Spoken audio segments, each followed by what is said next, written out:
السلام علیکم ورحمۃ اللہ وبرکاتہ۔ آپ دیکھ رہے ہیں ہمارا یوٹیوب چینل مولانا اشرف علی خان۔ میں ہوں محمد عثمان۔ آج کی ہماری یہ ویڈیو کسی زیارت سے متعلق نہیں ہے، بلکہ یہ ایک معلوماتی ویڈیو ہے۔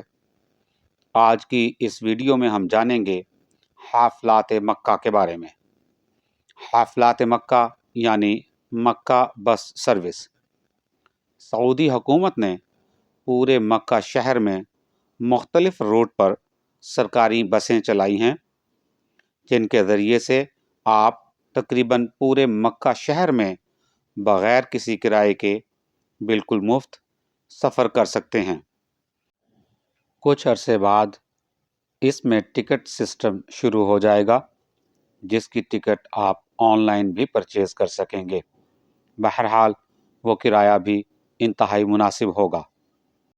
تو آئیے ہم اپنی ویڈیو شروع کرتے ہیں۔ اس وقت ہم موجود ہیں مروہ گیٹ سے باہر۔ مروہ گیٹ سے باہر کی جانب سامنے واش روم ہیں۔ انہیں ابو جہل باتھ روم بھی کہا جاتا ہے۔ یہ کشاشیہ باتھ روم ہیں۔ کچھ تاریخی کتب کے حوالہ جات سے پتہ چلتا ہے کہ جہاں یہ قشاشیہ واش روم ہیں، اسی احاطے میں ابو لہب کا گھر ہوا کرتا تھا۔ مروہ گیٹ سے باہر نکلنے کے بعد ہم اپنے بائیں جانب جائیں گے۔ یہ راستہ ہمیں غزہ کی پارکنگ کی جانب لے جائے گا، جہاں ہمیں روٹ نمبر 10 کی سرکاری بس ملے گی۔ روٹ نمبر 10 کی سرکاری بس جو سیدھا مسجد جورانہ لے کر جاتی ہے، اس کا آخری سٹاپ مسجد جورانہ ہے۔ اور اگر اسی بس کے ذریعے سے آپ جبل نور جانا چاہیں تو آپ غار حرا یعنی جبل نور جا سکتے ہیں۔ جبل نور جانے کے لیے راستے میں سٹاپ نمبر 360 360 نمبر سٹاپ پر اترنا ہوگا، جس کا نام العدل ہے۔ Stop number 360۔ حافلات مکہ کے کم و بیش 15 روٹ ہیں، 15۔ ہر روٹ کا الگ الگ ٹرمینل بنا ہوا ہے۔ مسجد عائشہ جانے کے لیے روٹ نمبر 2 اور روٹ نمبر 12 کی بسیں جبل کعبہ کے بس ٹرمینل سے ملتی ہیں۔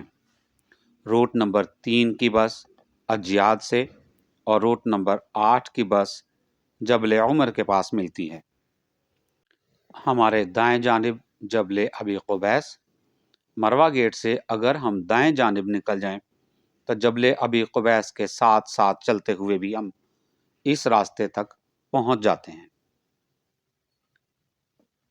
ہمارے سامنے یہ پیلے رنگ کی عمارت نبی کریم صلی اللہ علیہ وسلم کی جائے پیدائش ہے، اور اس کے ساتھ جو پہاڑ ہے، اس کے بارے میں کہا جاتا ہے کہ نبی کریم صلی اللہ علیہ وسلم نے یہیں کھڑے ہو کر چاند کے 2 ٹکڑے کیے تھے۔ جہاں یہ سیکیورٹی اہلکار کھڑے ہیں، یہاں سے ہم نے بائیں جانب مڑنا ہے۔ یہاں سے اگر ہم دائیں جانب چلے جائیں تو سیدھا شیب ابی طالب کی جانب چلے جاتے ہیں، لیکن فی الحال ہم نے بائیں جانب اس طرف جانا ہے، اور وہ سامنے جو پل نظر آ رہا ہے، اس پل کے نیچے سے گزر کر سیدھا غزہ کی پارکنگ تک پہنچیں گے۔ جب تک ہم غزہ کی پارکنگ تک پہنچتے ہیں، میں حافلات مکہ کے متعلق آپ کو چند باتیں بتانا چاہتا ہوں۔ حافلات مکہ، مکہ بس سروس سعودی حکومت کی ایک بہترین کاوش ہے، جس کے ذریعے سے ہمیں آرام دہ سفر میسر ہوتا ہے۔ ابھی کچھ عرصہ تک بالکل مفت سروس فراہم کی جا رہی ہے، اور حافلات مکہ میں تمام روٹس کو اس طرح سے آپس میں انٹر کنیکٹڈ کیا گیا ہے کہ آپ